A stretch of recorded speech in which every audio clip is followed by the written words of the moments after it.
to commemorate 100 years of excellence as well as the pedigree of racing heritage. MG, otherwise known as Morris Garages, has just launched 3 new products here in Malaysia. We've already got the MG4, we've already had the MG ZS EV. Today, say hello to the MG Cyberster. This is their full electric. It's an EV, fully electronic sports coupe. As you can see from the way the doors go up like this, scissor doors or Lambo doors as people commonly call them. They're called scissor doors in case you didn't know. So you can see right off the bat, the styling is sporty, aggressive. It's really targeting a certain segment that one very prolific car has quite literally dominated since the beginning, but recently has had to collaborate with a German automaker to stay alive. And it's got an inline six. So if that doesn't tip you off to what it is, I don't know what will. I can't say anymore. But you can notice the front splitter, it's aggressive. The vent down here, even though it's an EV, the lights look fantastic. The doors go up, frameless mirrors too.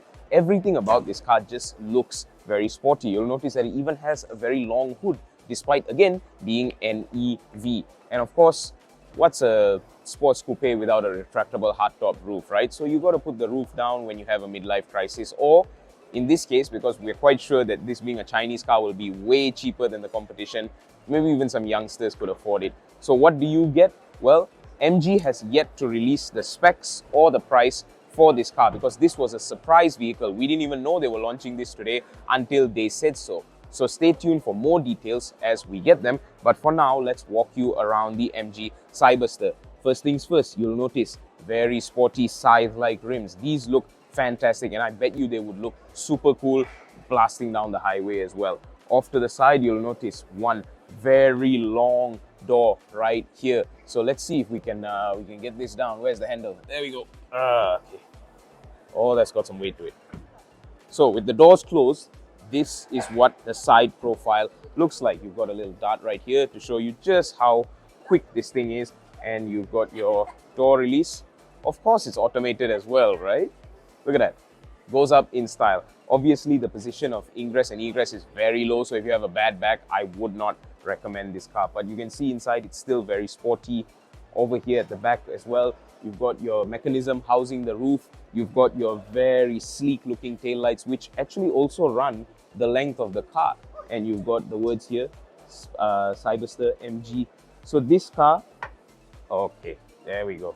The booth is not automated, but it is still very, very practical. Look at it, it's huge. You can fit 2 people's worth of a weekend trip in here. Hell, maybe even a week-long trip.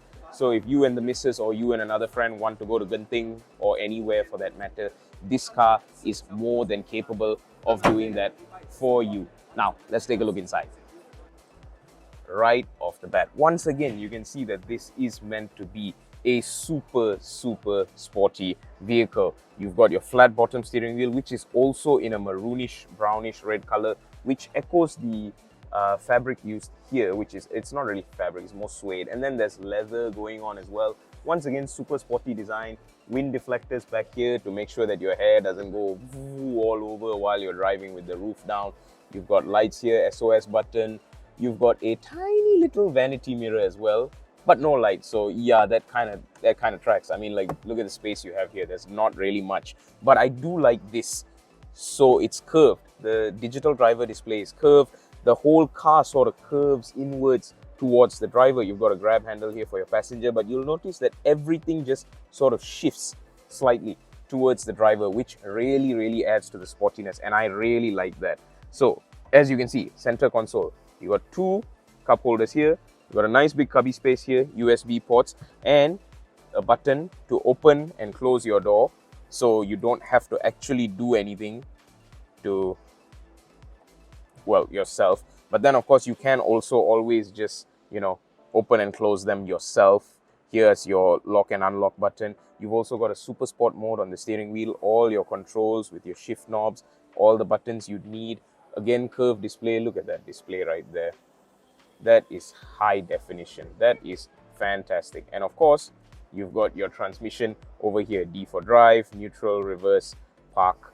So it's not exactly conventional, But it kind of works considering the space you get in this car is quite limited, being a two-seater sports coupe and all that.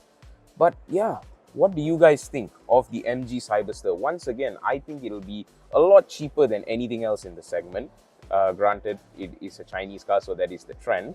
But I think that we youngsters finally have a real, what can I say, affordable, I guess, a realistic dream now for a sports coupe even at a young age. The only setback, in my opinion, is the fact that it's fully electric and not petrol powered. But when MG does reveal the prices and the specs of this MG Cyberster, we will be there to let you know what those are as well. And then you can make an educated guess on whether or not you would want to own this car.